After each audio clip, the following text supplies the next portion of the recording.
प्यारे मित्रों, नमस्कार। आज का हमारा विषय है बुजुर्ग अपनी बेइज्जती करवाने या यूं कहिए भद्द पिटवाने के लिए खुद जिम्मेदार हैं क्या? देखिए, एक बहुत ही प्रसिद्ध नीति श्लोक है। यह स्वयं न समाचरेत श्रेयांसी बहुभाषते न तम जनः समादत्ते शुक्लम वस्त्रम निवासितम। जो व्यक्ति स्वयं श्रेष्ठ आचरण नहीं करता, केवल बातों से बड़ा बनता है, वह लोगों द्वारा उसी प्रकार अस्वीकार्य होता है जैसे सफेद कपड़े पर काला दाग। सबको इज्जत चाहिए, मिलती भी है, लेकिन यह व्यक्ति के आचार, विचार, बात, व्यवहार, व्यक्तित्व, चरित्र और संस्कार के अनुसार। सच तो यह है कि इज्जत ली नहीं जाती, मिलती है, परंतु अधिकांशतः सीनियर सिटीजन या बुजुर्गों को अपनी उम्र, अनुभव, ज्ञान, पद, प्रतिष्ठा, पहुंच और कभी कभी तो अर्जित धन संपत्ति का इतना अहंकार होता है कि वो अपने इर्द गिर्द लोगों से इज्जत डिमांड ही नहीं करते, दुराग्रह करते हैं। लेकिन दुनिया तो अपने ढंग से चलेगी और अपने रंग में रंगेगी। फिर निराशा हाथ लगती है, चिंता, पश्चाताप, क्रोध, फ्रस्ट्रेशन, पीड़ा, दुख घेर लेते हैं और हम बुजुर्ग इसका पूरा दोष जमाने को, लोगों को, बदलते समय को, सिस्टम को, नई जनरेशन को, यानी जो सामने पड़ गया, जिसकी याद आ गई, उसके ऊपर अपनी हम भड़ास निकाल देते हैं, अपनी बेइज्जती को प्रक्षेपित कर देते हैं। यदि सही तरीके से विश्लेषण किया जाए और चीज़ों को समझने वाली ईमानदार कोशिश की जाए, तो हम पाएंगे कि हमारी बेइज्जती की वजह बाहर नहीं है, लोग नहीं है, 90% केसेस में हम खुद हैं।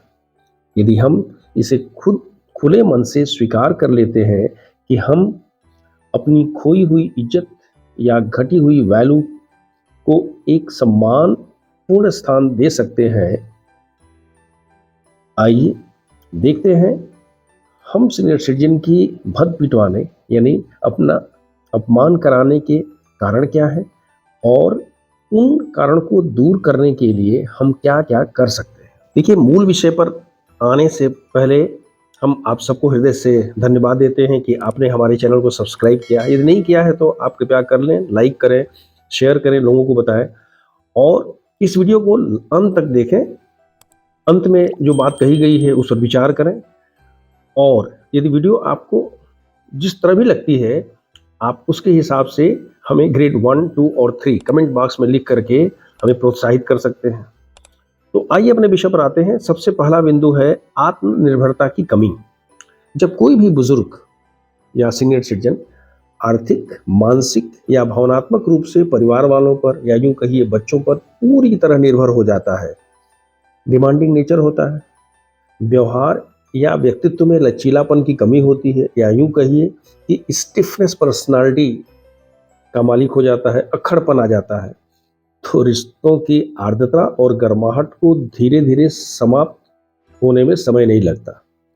बच्चे अवॉइड नहीं करते, कटना शुरू कर देते हैं, दूर छिटकना शुरू कर देते हैं, जैसे तैसे संबंधों को निभाना ही नहीं ढोना शुरू कर देते हैं और वो भी हमेशा टेंशन में रहते हैं और हमें लगता है कि हमें समुचित इज्जत नहीं मिल रही है। क्या करना है? सीनियर सिटीजन से देखिए, मेरी एक वीडियो है सीनियर सिटीजन की कमाई के 12 प्लस तरीके। यानी अगर आर्थिक रूप से आप स्वतंत्र नहीं हैं तो पहले आर्थिक रूप से स्वतंत्र होने की कोशिश करिए। दूसरा, मानसिक और भावनात्मक रूप से बच्चों के साथ मृदुल व्यवहार रखिए। नहीं हो पाता है तो एक्टिंग ही करिए। थोड़ा फ्लेक्सिबल यानी लचीला अपना व्यक्तित्व रखिए। चीज़ों को अडेप्ट करने की कोशिश करिए और सबकी, चाहे वो छोटे हों चाहे बड़े हों, इंडिविजुअलिटी की और उनके पर्सनल डोमेन की इज्जत करना शुरू कर दीजिए। आपको इज्जत खुद ब खुद मिलनी शुरू हो जाएगी। दूसरा है आदेशात्मक रवैया। अपनी उम्र और उम्र में के साथ साथ रिश्ते में तो बड़े होते ही हैं, फिर अनुभव, जवानी के दिनों की ठसक, शुरू से ही डोमिनेटिंग पर्सनालिटी, या बच्चों या घर वालों की शराफत, या आपके प्रति उनका कंसर्न और मुरुवत की छोड़ो क्या बोलना है, का बहुत से बुजुर्ग नाजायज फायदा उठाते हैं और उनकी हर बात सलाह या सीख के रूप में नहीं, ऑफिस ऑर्डर, आदेश या ऑर्डिनेंस के रूप में निकलता है। सब आतंकित रहते हैं, लेकिन एक ऐसा वक्त आता है कि सब लोग विरोध में खड़े हो जाते हैं, क्योंकि अब आपकी सब उल जुलूल और उल्टी सीधी बातों और हरकतों को सुनने, समझने और मानने के लिए लोगों के पास मजबूरी नहीं होती। फिर धीरे धीरे कुछ समय के बाद आपकी बात को कोई वैल्यू नहीं देता, हो गई आपकी बेइज्जती, निकल गई इज्जत का कवाड़ा। इसलिए सीनियर सिटीजन का ठप्पा लगते ही आदेशात्मक रवैया को सलाह देने वाली में, और वो भी मांगने पर, के रूप में बदल दीजिए या बदल देना चाहिए। यानी आपको कोच की भूमिका से दर्शक या कमेंटेटर, वो भी सहमति मिलने के बाद, की भूमिका में आ जाना चाहिए। और इस स्थिति में इज्जत की अपेक्षा अपने आप कम हो जाएगी, फिर बेइज्जती होने का सवाल ही नहीं पैदा होता है। जितनी अपेक्षा कम, जितनी इच्छा कम, उतनी ही बेइज्जती होने का डर कम, भय कम। तीसरा बिंदु है जीभ पर कंट्रोल नहीं। कहते हैं ना कि कुछ लोग जीने के लिए खाते हैं, कुछ लोग खाने के लिए जीते हैं। कुछ लोगों का खाने पीने के को लेकर बहुत शौक होता है और इस मामले में बहुत फंसी भी होते हैं। थोड़ा भी टेस्ट इधर उधर हुआ, टोका टाकी शुरू, बिना खाने उठ जाना, बर्तन पटक देना, मुंह फुला लेना, उल्टे सीधे कमेंट करना, जैसे दाल में नमक पड़ा है या नमक में दाल पड़ा है, सब्जी तेल में तैर रही है। कभी बीमारियों की वजह से रिस्ट्रिक्शन रहने के बावजूद परहेज नहीं करना, किन्हीं खास मौक़ों पर ओवर ईटिंग करके, तबीयत खराब करके सब लोगों को परेशान करना। जब आपकी पूरी दुनिया खाने की थाली तक ही सीमित रह जाएगी, तो इज्जत भी उतनी ही मिलेगी। इसलिए जो मिल जाए भगवान का प्रसाद समझकर खाइए। इतना ही शौक है तो एक दो आइटम खुद बना लीजिए, सामने वाले खुश हो जाएंगे। और यदि खाली समय है तो जिसकी 99% संभावना है, तो खाना बनाने, बर्तन साफ करने तक की प्रक्रिया में थोड़ी सहभागिता दिखा दीजिए। ये मुश्किल है, लेकिन खाने से पहले पानी रख लेना, सलाद काट लेना, सब्जी काट लेना, एक्वागार्ड से भर करके, और बॉटल्स को फ्रिज में डाल देना, आवश्यकता पड़ने पर बर्तन वगैरह को थोड़ा साफ सफाई कर देना। देखिए, देखने में ये बातें बड़ी छोटी लगती हैं, लेकिन यह आपके संबंधों में प्रगाढ़ता लाएगी। लोगों को लगेगा कि आप उनको रिस्पेक्ट कर रहे हैं, उनके प्यार को आप और इज्जत दे रहे हैं। और जब बच्चे अपने आप को गौरवान्वित महसूस करेंगे कि उनके जो ग्रैंड पेरेंट्स हैं या बड़े लोग हैं उनको इज्जत दे रहे हैं, तो आपको इज्जत मिलना स्वाभाविक है। चौथा बिंदु है जुबान पर लगाम नहीं। कुछ लोगों की भाषा बहुत ही असंस्कृत और अशिष्ट होती है। लोग शब्दों के साथ दुर्व्यवहार करते हैं, फिर जिसके लिए प्रयोग किए जाएंगे वो तो अंदर से खिन्न होगा ही। घर में बड़े हैं, इसलिए आप किसी को कुछ भी बोल देना, लोगों को हर बात में धमकाना, बात बात पर ताना मारना, कारण कोई भी हो, अपनी धन संपत्ति का रौब गांठना, जैसे सबकी नज़र किसी चीज़ पर नहीं है, गिद्ध की तरह से हमारी संपत्ति पर है, मेरे घर पर है, सब मेरे आंख बंद करने का इंतजार कर रहे हैं। अपने किए हुए का हवाला दे करके इमोशनली ब्लैकमेल करना, अपने निर्णय को हमेशा उचित ठहराना या लोगों पर थोपना। भाई, इस तरह के व्यवहार और भाषा से तो कोई परेशान हो जाएगा, डिस्टर्ब हो जाएगा, और अपनी मानसिक शांति के लिए या तो आपसे दूर हो जाएगा अथवा रेट करना शुरू कर देगा, बहस शुरू हो जाएगी, झगड़ा शुरू होगा, बात बिगड़ी तो जूतम पैजार भी शुरू हो जाएगी, यानी हो गई बेइज्जती। इसलिए वो कहते हैं ना कि शरीर का घाव पर अगर निशान पड़ जाए तो भर जाता है, लेकिन शब्दों से बने हुए घाव नहीं भरते। इसलिए दोस्तों, आत्मनिरीक्षण करिए, आत्मचिंतन करिए, वाणी में मिठास लाइए। अगर नहीं ला सकते हैं तो उसकी कोशिश करिए। ऐसा कोई भी शब्द नहीं, ऐसी कोई बात नहीं, ऐसा कोई वाक्य नहीं, ऐसा कोई व्यवहार नहीं, ऐसा कोई बॉडी लैंग्वेज नहीं जो आपको अच्छा नहीं लगता है और उसे आप दूसरे के लिए प्रयोग करें। एक बार अगर आपने कह दिया कि भाई मुझे अच्छा नहीं लगता है, हम नहीं करेंगे, आपकी इज्जत अपने आप बढ़ जाएगी। पांचवा है धन संपत्ति का घमंड। कुछ लोगों को एरोगेंस ऑफ वेल्थ, यानी मेरे पास जो है उसका बहुत घमंड होता है। समय समय पर बच्चों को महसूस भी कराते हैं, मैंने क्या किया, ऐसा हुआ वैसा हुआ, एक ही कहानी को बार बार सुनाते हैं।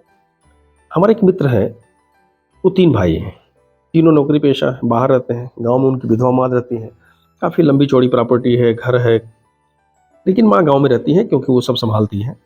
तीनों भाई माँ से मिलने के लिए साल में 2 बार 3 बार जरूर लोग जाते हैं, लेकिन वो जब भी जाते हैं तो उनकी माँ उनको खूब खरी खोटी सुनाती है कि तुम लोग हमसे मिलने नहीं आते हो, ये देखने आते हो कि हमने कहीं पूरी प्रॉपर्टी डोम को दान तो नहीं कर दिया।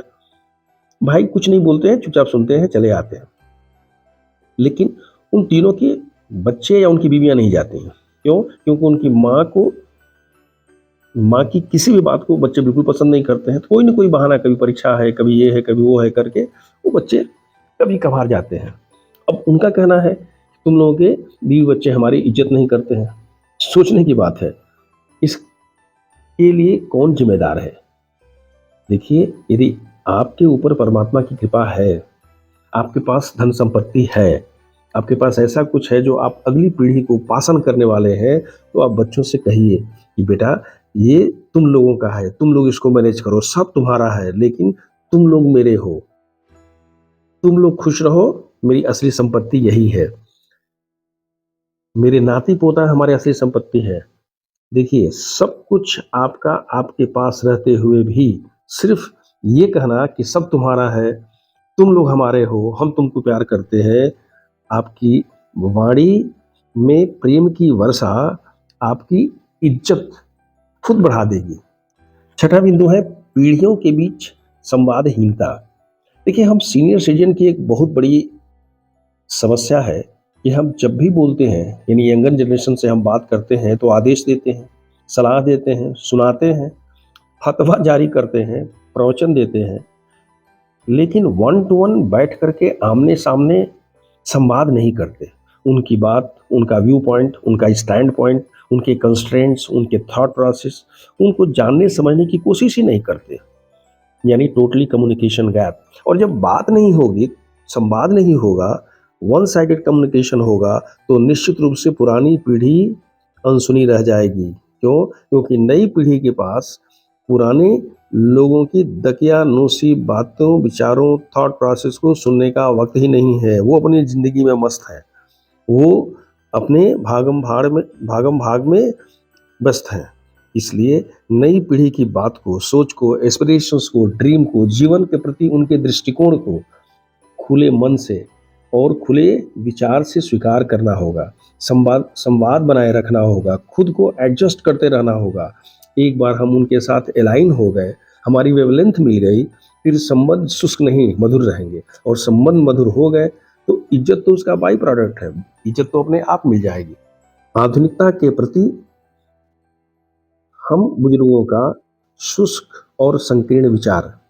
देखिए, तेजी से बदलते समय के साथ नई पीढ़ी की वेशभूषा, खान पान, टेक्नोलॉजी के प्रति पागलपन की सीमा तक अटैचमेंट, सामाजिक मान्यताओं के प्रति एक खुला और लचीलापन, सोच, उपभोक्तावादी जीवन शैली, या यूं कहिए कि स्वार्थ की पराकाष्ठा, स्वतंत्रता की अति व्याख्या और बुजुर्गों को निष्क्रिय या यूजलेस मान लेने की मानसिकता के कारण बुजुर्गों के मन में एक अलग तरह की घृणा का भाव पैदा हो जाता है, जो स्वाभाविक है। यानी दो परस्पर विरोधी विचार, दो परस्पर विरोधी पीढ़ियां, फिर कैसे इज्जत मिलेगी? कौन किसको इज्जत देगा? इसलिए हम बुजुर्गों का ये दायित्व होता है कि हम बदलते समय को एक्सेप्ट करें, टेक्नोलॉजी को, सोशल मीडिया को, और उनको यूज़ करके विश्व में हो रहे ट्रांसफॉर्मेशन को हम जाने, समझें और एक्सेप्ट करें। बच्चों के खान पान, वेशभूषा, रहन सहन, सामाजिक मान्यताओं के प्रति आग्रह तथा उपभोक्तावादी जीवन शैली को उसी रूप में एक्सेप्ट कर लेंगे, फिर हमें कोई कॉन्फ्लिक्ट ऑफ इंटरेस्ट नहीं होगा और in conflict of stand point नहीं होगा। यानी लेकिन यदि हम अपने संस्कार से, ज्ञान से, अनुभव से, स्नेह से, प्यार से नई पीढ़ी में कुछ वैल्यू एडिशन कर सकते हैं तो उनको उनके जीवन में एक गुणात्मक परिवर्तन ला सकते हैं, तो हमें खुद ब खुद इज्जत मिलनी शुरू हो जाएगी। प्यारे दोस्तों, बुजुर्गों को कम इज्जत मिलना या बुजुर्गों का कम महत्व होना, बुजुर्गों के प्रति सामाजिक और सरकारी स्तर पर उदासीनता और शुष्कता आम बात है। इसे बेइज्जती के रूप में मत लीजिए। जो भी हमारे मन वाली नहीं हो रही है वो हमारी बेइज्जती नहीं है। कहते हैं ना, अपने मन वाली हो तो अच्छी बात है और न हो तो और अच्छी बात है, क्योंकि भगवान की मन वाली होती है।